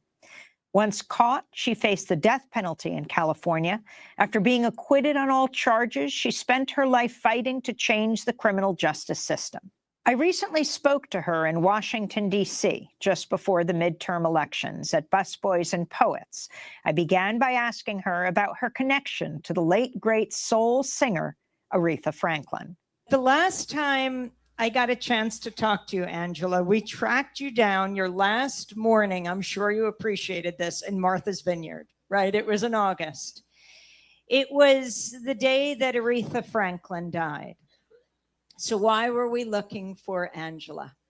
Because of their connection that hardly gets attention today, but I think says so much about both women. And I wanted to read a quote of Aretha Franklin, who told Jet magazine in 1970, "My daddy says I don't know what I'm doing. Well, I respect him, of course, but I'm going to stick by my beliefs. Angela Davis must go free. Black people will be free. I've been locked up for disturbing the peace in Detroit, and I know you got to disturb the peace when you can't get no peace. Jail is hell to be in. I'm going to set her free if there's any justice in our courts, not because I believe in communism, but because she's a Black woman and she wants freedom for Black people. I have the money. I got it from Black people. They've made me financially able to have it, and I want to use it in ways that will help our people." Now, one or two things are happening here because Aretha Franklin is writing this letter. It's an open letter saying that basically she's in full support of Angela Davis, and she want to be there for her. She's made a good living in the Black community, and because Angela is fighting for Black folks, she want to be able to be there for Angela and spend whatever she got to spend to get her out of jail, right? Now, one or two things are happening here. Number one, Aretha Franklin has drank the Kool-Aid like the rest of Black America, and she genuinely believes that what's this lady name? Angela Davis is genuine in her intent, genuine in what she's doing, and that she has the Black community at the forefront. So that's one option. The second option is she's doing what she's told. Rather she agrees with it or not, she's doing what she's told. The powers that be said you have to, like 6ix9ine told us. That's one, okay? But either way, we were still misled, okay? And if everybody in Black community loves Aretha, we typically gonna go with whatever Aretha say. So if Aretha co-sign you, then guess what? We gonna rock with you because Aretha co-signed you. That's our girl. So, and that's what happened with a lot of Black America. So you gotta see the play. It's all advertising. It's ad. It's all advertisement. It's a way to get you engaged, to get you thinking, talking, and wanting to buy into it. That's all it's about.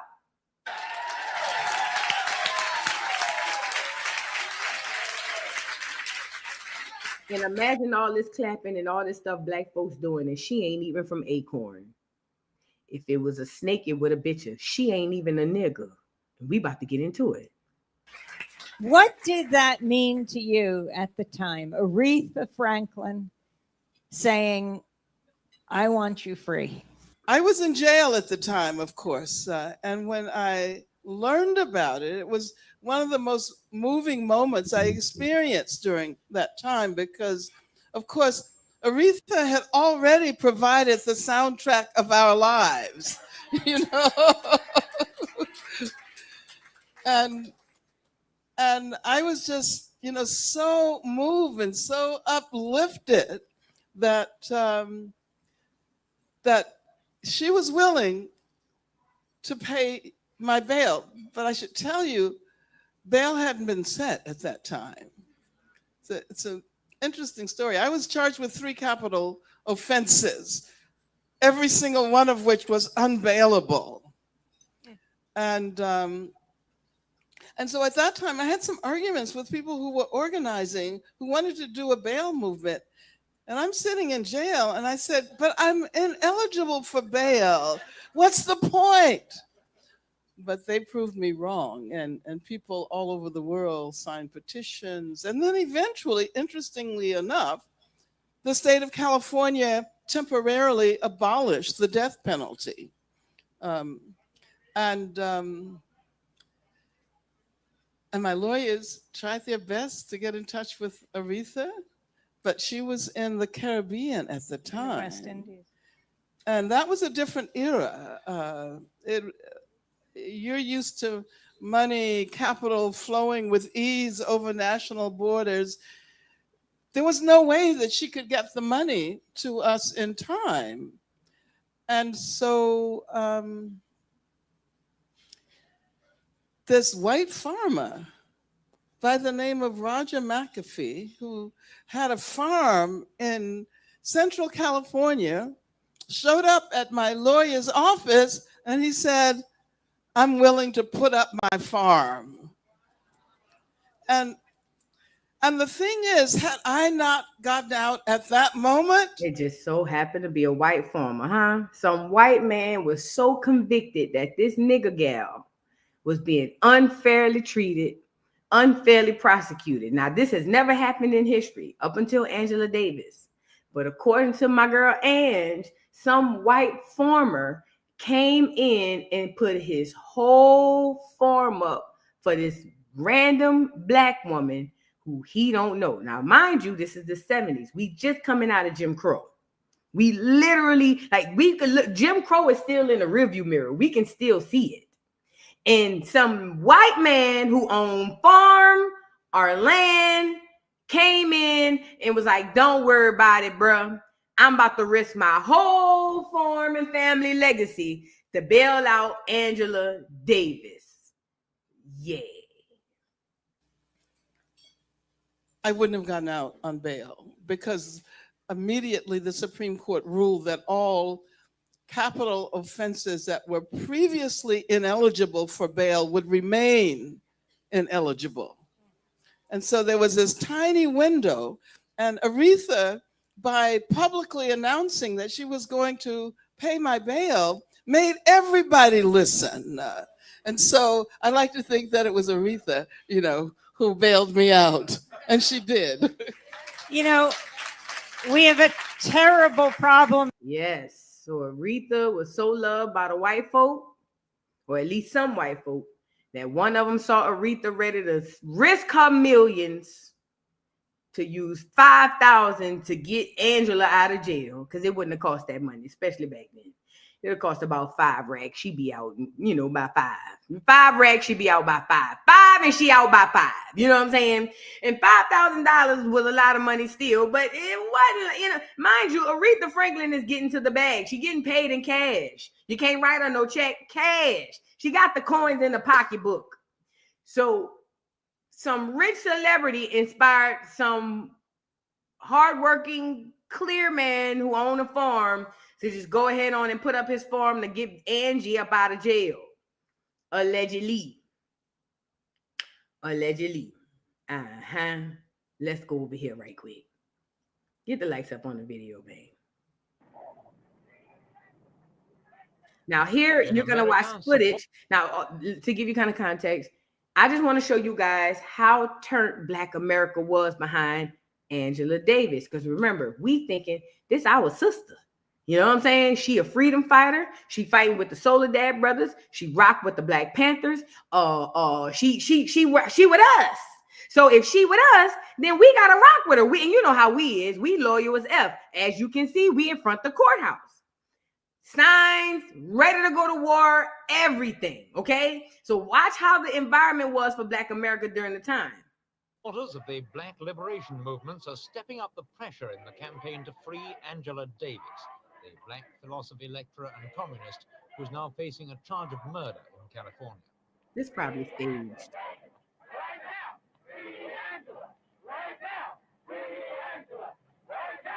Y'all remember how Diddy was paying for protesters? I feel like that's what this is.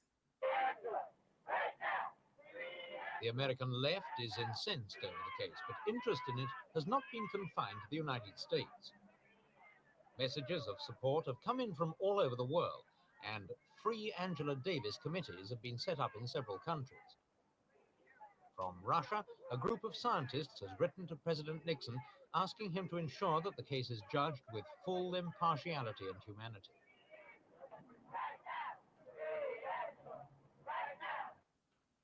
At the center of this storm is a slim, attractive black girl who at 27 has already established an impressive academic record. The philosopher Herbert Marcuse called her his best pupil in 30 years. The crime she's been linked with is sensational even by Californian standards: the kidnapping of a judge in his own courtroom and his subsequent murder by the people he was trying. Angela Davis is accused not of carrying out the crime, but of supplying guns to those such as Russell McGee, who allegedly did so. McGee was one of 2 convicts appearing in the trial when the kidnapping took place.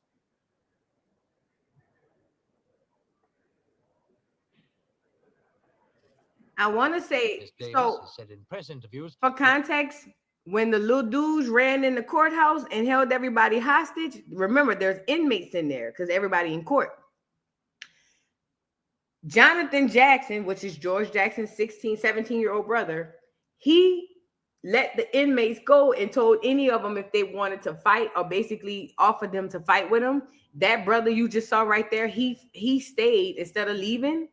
He stayed and fought with the Jacksons. That's why he's on trial. not only are the charges untrue, but that the whole case against her is a frame-up, a deliberate attempt by the authorities to murder her. The kidnapping took place in August last year in the courtroom of Marin County, some 20 miles north of San Francisco, where Judge Harold Haley was trying black convict James McClain. The story would have captured the headlines in any case, but worldwide impact was guaranteed by the dramatic pictures taken by Jim Keane, a staff photographer with a local paper. Let me fast forward a little bit. This is Pod 5. Because I want to get into her genealogy. Because I'm showing you guys what she was doing, how the impact she made in the Black community. And we all know the impact because we still talk about some of the stuff that happened with her.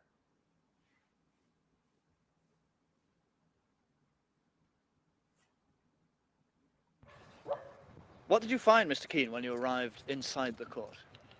Well, I stepped off the elevator onto the court floor, and it seemed very deserted, except for the sheriff, who, along with two of his inspectors, were sort of crouched against the right-hand wall.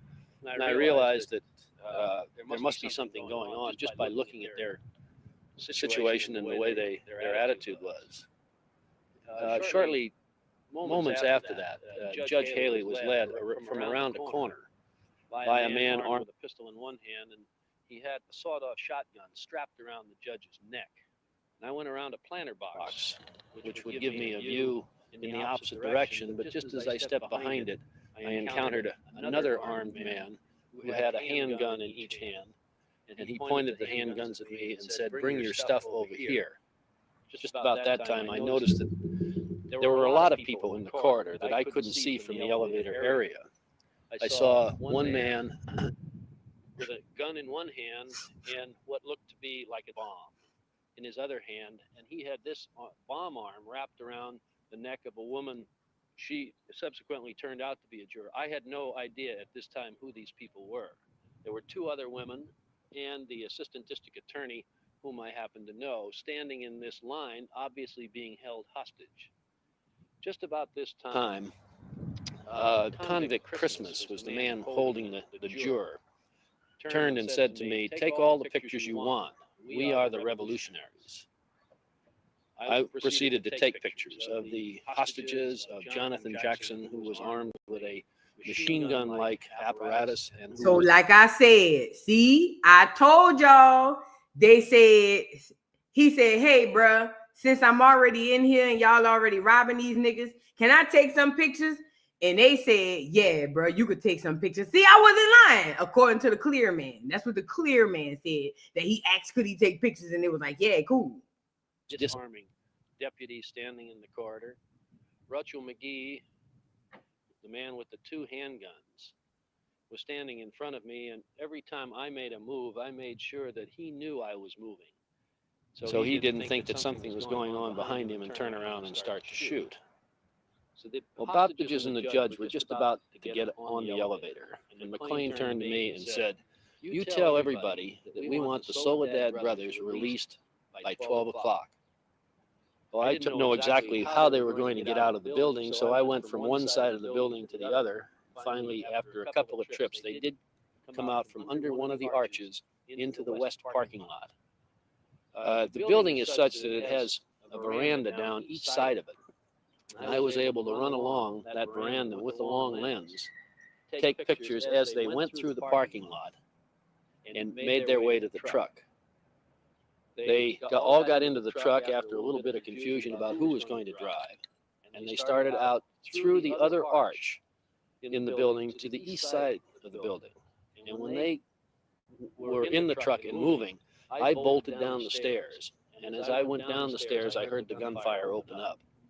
And I came out a door very close to where the truck had stopped in the middle of the street.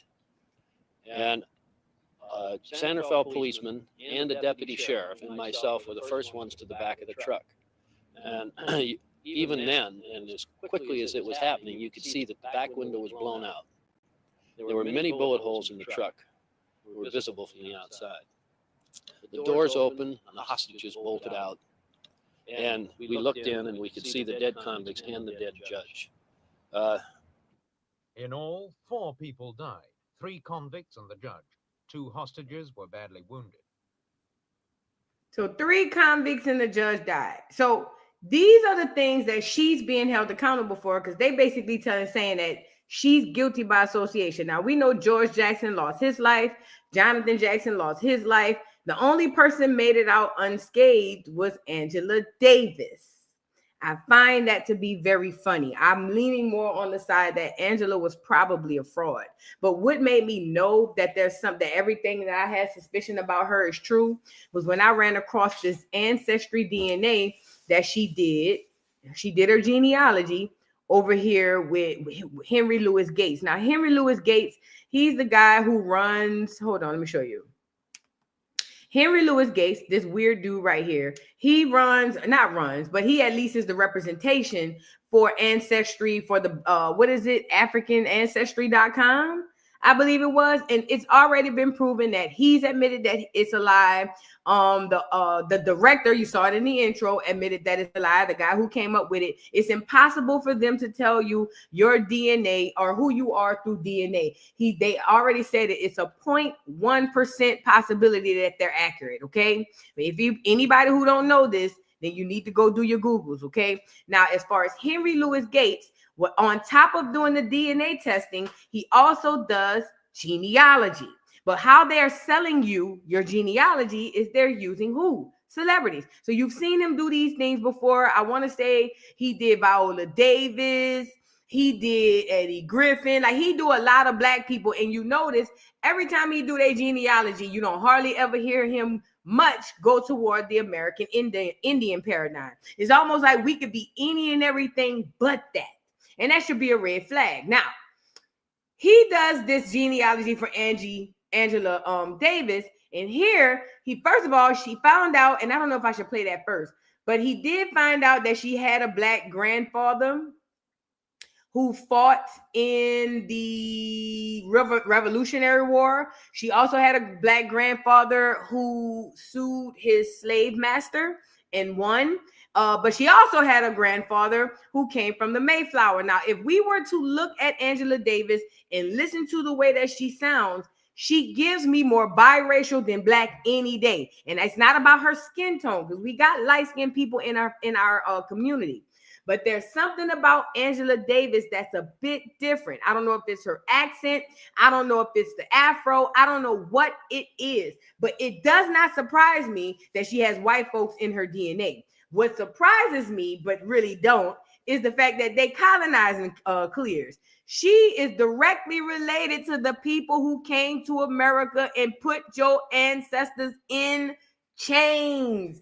Her great, great, great, great granddaddy was on the Mayflower. Yes. So now let me ask you a question.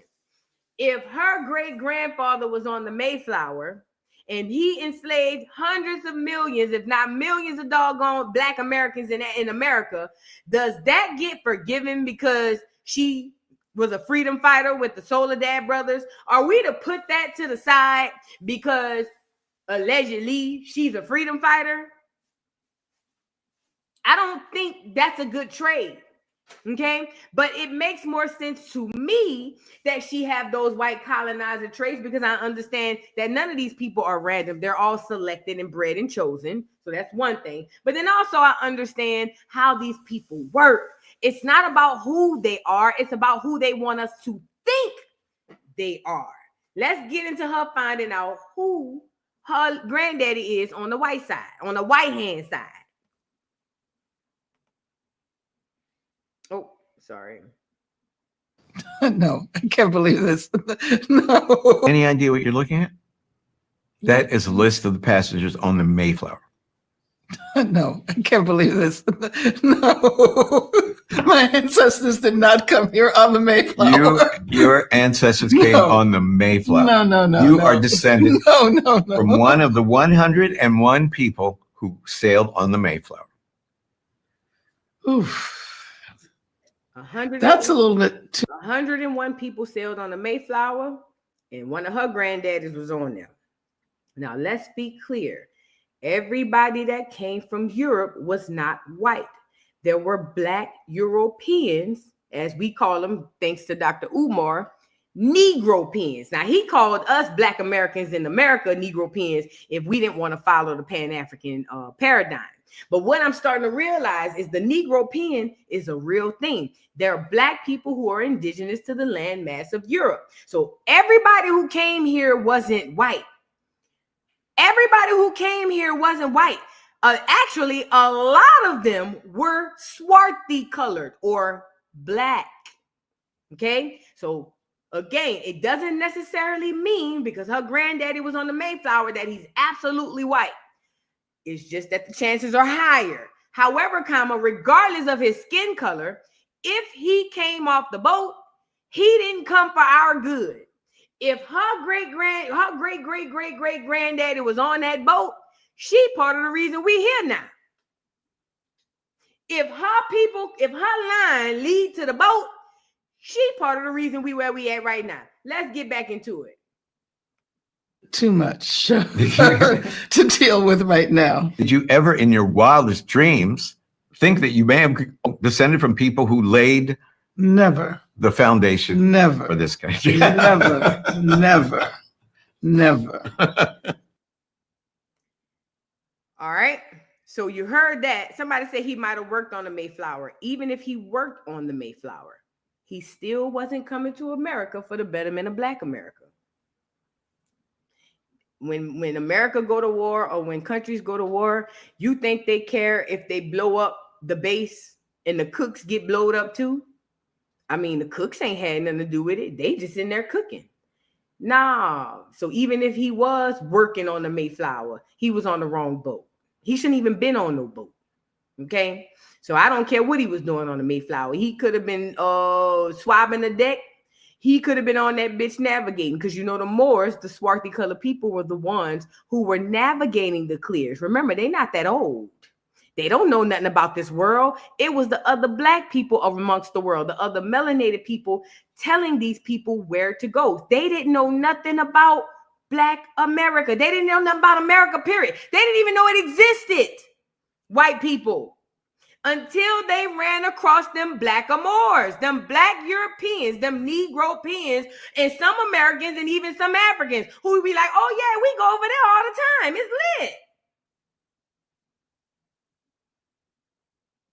This is another thing I want you guys to understand. Most of your past leaders are not FBA.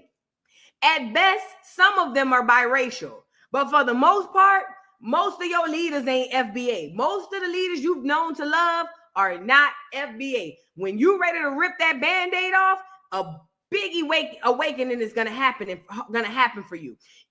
You're going to start peeling back these layers and realize the biracial has been, and this is no shade, and shout out to my biracial people, but I'm speaking about as far as the community of Black America in this society. We have been fooled by the biracial Negro for hundreds of years, hundreds upon hundreds upon hundreds. Because remember, we're only looking at skin color. So all we need is just a drip of melanin and we automatically going with the move. But the fact of the matter is, a lot of our past leaders were biracial. And this is no shade to the biracials, but what I think is psychologically, now my niece is biracial, but what I think is psychologically, I think that some biracial people may have a tug of war in their brain about which side they belong, right? And when you create that tug of war inside of a person, it makes them unbalanced. So those are perfect people you would use to basically fool and trick the Black American, because they believe that you're for them because you look like them. But you and I are in on a little secret that you're really on my side. And you internally are going to get some sort of instant gratification because you're appeasing me, the white man, because I'm part of you. And you're also appeasing the Black people, or at least seemingly. And it's kind of like instant gratification on both sides, okay? So I'm saying that to say what you're going to find out is a lot of these past leaders, even some of the ones you love, either are not from Acorn or they biracial. Some of them are FBA. And even they ain't worth the dime. Because I told you, if you're looking for the politics to save you, it's not. Because the game is rigged. Can it help us? Yes. Save us? No. The game is rigged. If you're looking that way, you're looking too far. Okay? You've already passed where you need to be. You really need to start right here with you. But with that being said, like when I saw that,